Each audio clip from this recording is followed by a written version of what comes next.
Welcome to Rajasthan study number one. Rajasthan study number one में आपका फिर से स्वागत है। आज है 20 जनवरी और 20 जनवरी 2023 से राजस्थान करंट अफेयर व उनसे रिलेटेड जितने भी फैक्ट बनते हैं वो आज की क्लास के अंदर हम देखने वाले हैं। उसकी पीडीएफ प्राप्त करने के लिए Rajasthan study number one Telegram को ज्वाइन कीजिएगा और वहाँ से इसकी पीडीएफ प्राप्त कर सकते हैं। अगर लिंक आपसे दोस्तों नहीं खुले तो आप टेलीग्राम पर जाकर भी है वो Rajasthan study number one search करोगे तो हमारा चैनल है वो टेलीग्राम का आ जाएगा, वहाँ से आप है वो पीडीएफ प्राप्त कर सकते हैं। और Rajasthan study number one YouTube channel को आपने सब्सक्राइब नहीं किया है तो प्लीज़ सब्सक्राइब करना न भूलें, क्योंकि आपका एक सब्सक्राइब हमारे लिए मोटिवेशनल कार्य करता है। वो तो आप है वो सब्सक्राइब करना न भूलें। स्टार्ट करते हैं हमारे सेशन को without wasting time. First question और फर्स्ट क्वेश्चन और वेरी वेरी इंपॉर्टेंट क्वेश्चन है। मैं इंपॉर्टेंट क्वेश्चन लगा रहा हूं, आने वाली 2023 के अंदर यह क्वेश्चन आपको देखने को मिलेगा।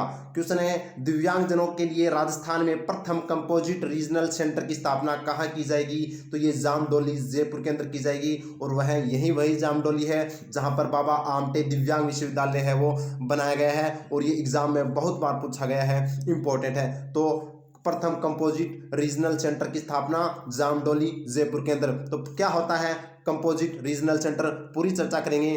देखिए क्योंकि इंपॉर्टेंट क्वेश्चन है ये, तो इससे रिलेटेड जितने भी फैक्ट बनते हैं वो दोस्तों चर्चा करनी बहुत जरूरी है। तो कंपोजिट रीजनल सेंटर है वो कहाँ पर बनेगा? जामडोली जयपुर के अंदर बनेगा। उद्देश्य क्या है? तो इसका उद्देश्य है राजस्थान में दिव्यांगजनों के विभिन्न सेवाएं एवं सुविधा उपलब्ध करवाना है, वो इसका उद्देश्य है। मतलब दिव्यांगजनों से संबंधित है। और MOU किसके साथ हुआ है? केंद्र व राज्य के साथ है वो हुआ है। तो यानी कि इस सेंटर का निर्माण है वो दोनों केंद्र व राज्य सरकार के बीच के तहत वो किया जाएगा। नोडल विभाग इसका कौन होगा? तो सहकारिता। पूछा जा सकता है कि कंपोजिट रीजनल सेंटर का नोडल विभाग कौन सा है? तो सहकारिता एवं न्याय अधिकारिता विभाग है वो दोस्तों इसका नोडल विभाग है। और बात करें सहकारिता मंत्री कौन है राजस्थान के? तो टीकाराम जूली, इन्होंने इनके साथ वो MOU किया है, इंपॉर्टेंट है। नेक्स्ट की बात करें तो लाभ, तो दिव्यांगजनों को निःशुल्क कृत्रिम अंग व उपकरण की सुविधा यहाँ पर मिलेगी। और फैक्ट की बात यह है कि राजस्थान का प्रथम कंपोजिट रीजनल सेंटर है वो यह बनने वाला है, इंपॉर्टेंट है एग्जाम की दृष्टि से।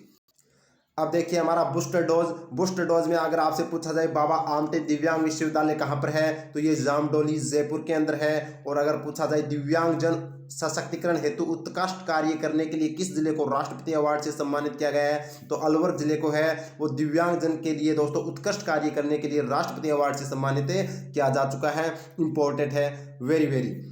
बात करें नेक्स्ट क्वेश्चन की, तो राजस्थान सरकार द्वारा राजस्थान में एम्ब्रियो ट्रांसफर टेक्नोलॉजी कहाँ शुरू की जाएगी? तो ये पाली के अंदर है वो शुरू की जाएगी एम्ब्रियो ट्रांसफर टेक्नोलॉजी। और नेक्स्ट की बात करें तो राजस्थान में अकाउंट्स म्यूजियम ऑफ इंडिया की शुरुआत कहाँ की गई है? तो ये जोधपुर के अंदर की गई है, एग्जाम की दृष्टि से इंपॉर्टेंट है। अब हम देख लेते हैं उस ऑप्शन के अंदर भी चर्चा कर लेते हैं।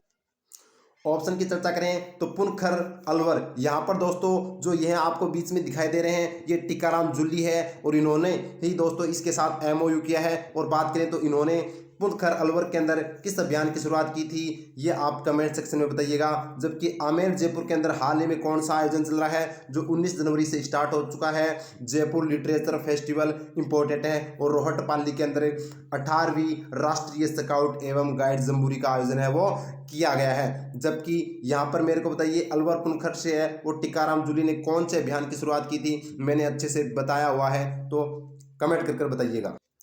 नेक्स्ट क्वेश्चन और वेरी वेरी इंपॉर्टेंट क्वेश्चन है, जयपुर लिटरेचर फेस्टिवल में श्री द्वारिका प्रसाद अग्रवाल अवार्ड 2023 किसे दिया जाएगा? तो ये दिया जाएगा इरशाद कामिल को। कौन है इरशाद कामिल? ये एक गीतकार हैं और इनको दोस्तों श्री द्वारिका प्रसाद अग्रवाल अवार्ड 2023 दिया जाएगा।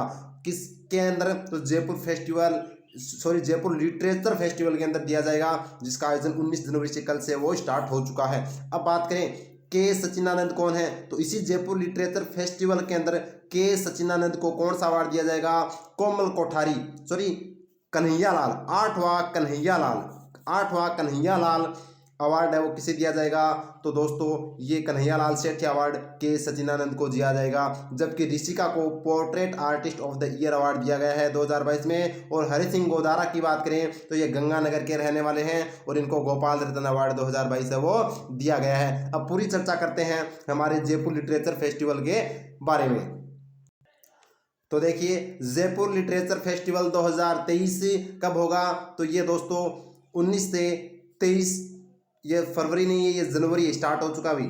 ये क्या है, जनवरी है। तो जयपुर लिटरेचर फेस्टिवल है वो 19 से 23 जनवरी 2023 को, कहाँ पर, आमेर जयपुर के अंदर। संस्करण इसका 16वां है और 8वां कन्हैयालाल सेठिया अवार्ड है वो के सचिदानंद को दिया जाएगा इसी के अंदर। और इसी के अंदर द्वारिका प्रसाद अग्रवाल अवार्ड 2023 है वो इरशाद कामिल को दिया जाएगा जो गीतकार है, इंपॉर्टेंट है।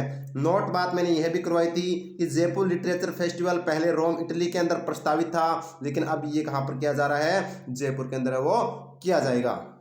तो आप देखिए बूस्टर डोज, हमारा बूस्टर डोज में अगर बात करें, राजस्थान इंटरनेशनल फिल्म फेस्टिवल 2023 का आयोजन है वो जयपुर के अंदर किया जाएगा और 1 से 5 फरवरी 2023 के मध्य राजस्थान इंटरनेशनल फिल्म फेस्टिवल का आयोजन किया जाएगा।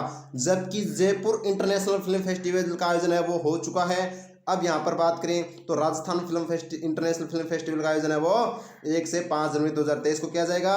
राजस्थान इंटरनेशनल फिल्म फेस्टिवल 2023 का संस्करण कौन सा होगा, तो ये 9वां संस्करण होने वाला है। और बात करें तो राजस्थान इंटरनेशनल फिल्म फेस्टिवल 2023 की थीम क्या है, स्पोर्ट्स इन सिनेमा इसकी थीम है। और यहाँ पर जयपुर लिटरेचर फेस्टिवल का आयोजन है वो अब रोम इटली के अंदर न होकर कहाँ पर हो रहा है, तो ये आमेर जयपुर के अंदर हो रहा है। क्लार्क होटल आमेर जयपुर के अंदर है वो हो रहा है। तो 19 जनवरी से ये स्टार्ट हो चुका है। बढ़ते हैं नेक्स्ट क्वेश्चन की ओर। नेक्स्ट क्वेश्चन है 17 जनवरी 2023 को राजस्थान के किस जिले में खिलौना बैंक का उद्घाटन किया गया है, तो ये हनुमानगढ़ के अंदर खिलौना बैंक का उद्घाटन किया गया है। इंपॉर्टेंट है एग्जाम की दृष्टि से। अब देखते हैं इससे रिलेटेड जितने भी फैक्ट है वो। तो देखिए खिलौना बैंक की बात करें कहाँ पर, हनुमानगढ़ के अंदर। उद्घाटन किसने किया है, तो जिला कलेक्टर रुक्मणी रियार के द्वारा इसका उद्घाटन किया गया है। और कब किया, 17 जनवरी 2023 को किया। और ये जो खिलौने हैं वो कहाँ पर वितरित होंगे, आंगनबाड़ी केंद्रों के अंदर है वो वितरित किए जाएंगे। और आंगनबाड़ी केंद्रों को आदर्श आंगनबाड़ी केंद्र है वो बनाने का इसमें प्रयास है वो किया जाएगा। अब बात की जा रही है हनुमानगढ़ की, तो हनुमानगढ़ की एक सविता पूनिया है जो भारतीय हॉकी टीम के अंदर है दोस्तों, गोलकीपर याद रखना। जबकि कविता सुथार भी जो वॉलीबॉल टीम का राष्ट्रीय जो अपनी इंडियन वॉलीबॉल टीम है उसके अंदर है कविता सुथार जो हनुमानगढ़ की रहने वाली है। और राजस्थान ग्रामीण ओलंपिक खेल विजेता कौन था ओवरऑल, जो राजस्थान ग्रामीण राजीव गांधी ग्रामीण ओलंपिक हुए थे उसके अंदर ओवरऑल विजेता कौन था, हनुमानगढ़ था। और राज्य में खेल का सामान भी कहाँ पर बनता है, हनुमानगढ़ में। और राज्य का 31वां जिला भी कौन सा है, हनुमानगढ़। और आप कमेंट सेक्शन में मेरे को ये बताना है कि हनुमानगढ़ को 31वां जिला है वो कब बनाया गया था। और हनुमानगढ़ के अंदर कालीबंगा, पीलीबंगा और रंगमहल सभ्यता भी है वो यहाँ पर स्थित है। और भटनेर दुर्ग भी कहाँ पर है, हनुमानगढ़ के अंदर स्थित है। देखिए अपना बूस्टर डोज, हमने कौन सा बैंक देखा है, खिलौना बैंक देखा है। तो राजस्थान में और भी बहुत से बैंक है वो पूछे जा सकते हैं। तो राज्य में प्लाज्मा बैंक कहाँ पर है, तो प्लाज्मा बैंक जयपुर में और जोधपुर में 2 जिलों के अंदर प्लाज्मा बैंक स्थित है। जबकि राज्य में बोन बैंक यानी हड्डियों का बैंक, तो ये कैसे याद रखोगे, कोटा के अंदर है। कोटा को ये आपको ऐसे याद रखना, कोटा की जगह आपको याद रखना सोटा।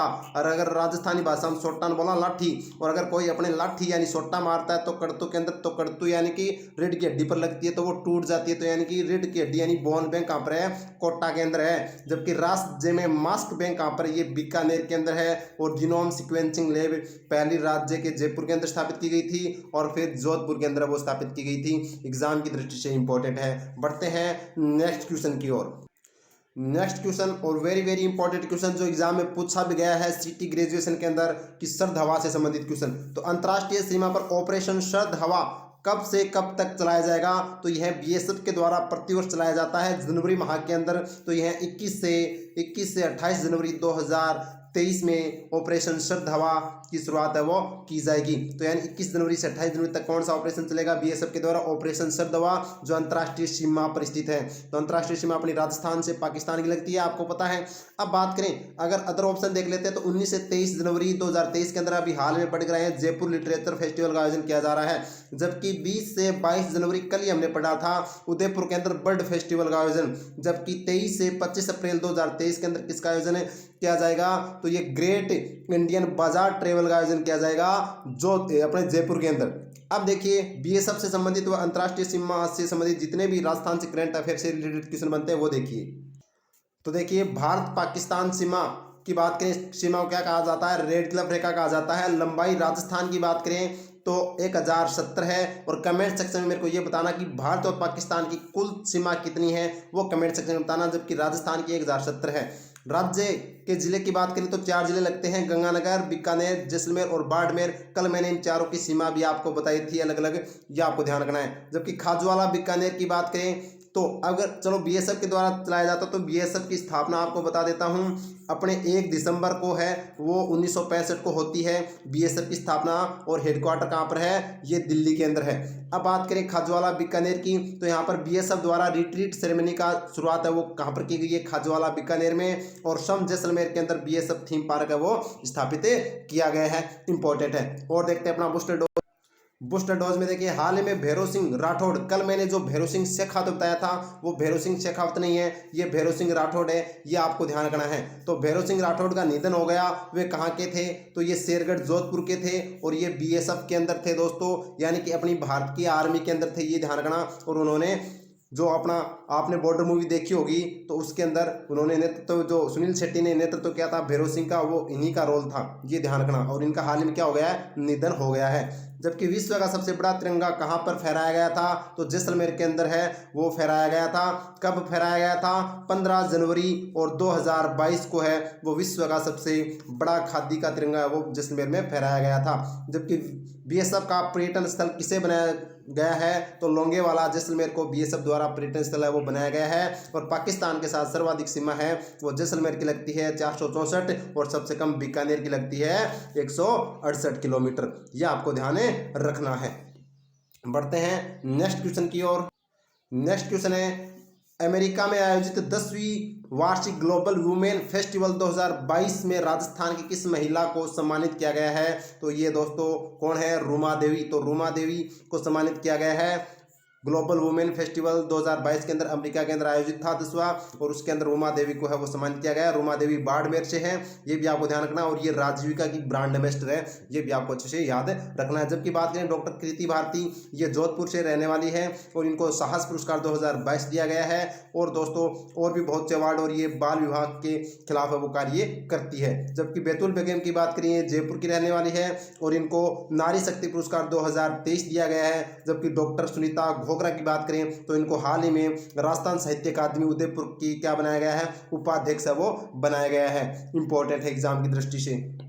तो आप देख लीजिए बूस्टर डोज में हम बात करें global youth human rights championship award किसे सम्मानित किया गया है, तो ये दोस्तों डॉक्टर कृति भारती जो जोधपुर की रहने वाली है, इनको global youth human rights championship award से भी सम्मानित किया गया है। और ये कब दिया गया था, तो 10 दिसंबर को है वो दिया जाता है दोस्तों, मानवाधिकार दिवस के अवसर पर, यह आपको ध्यान रखना है। और ये जिनेवा के द्वारा है वो दिया गया है। जबकि बात करें राष्ट्रीय साहस पुरस्कार 2022 से भी किसे सम्मानित किया गया है, तो डॉक्टर कृति भारती को किया गया है, यह आपको ध्यान रखना है। और नारी शक्ति पुरस्कार 2021 से किसे सम्मानित किया गया है, तो रूमा देवी को 2021 से, जबकि 2022 को बैतुल बेगम। ठीक है, राजस्थान में राजीविका की ब्रांड एम्बेसडर कौन है, तो ये रूमा देवी है जो बाड़मेर की रहने वाली है, यह आपको ध्यान रखना है।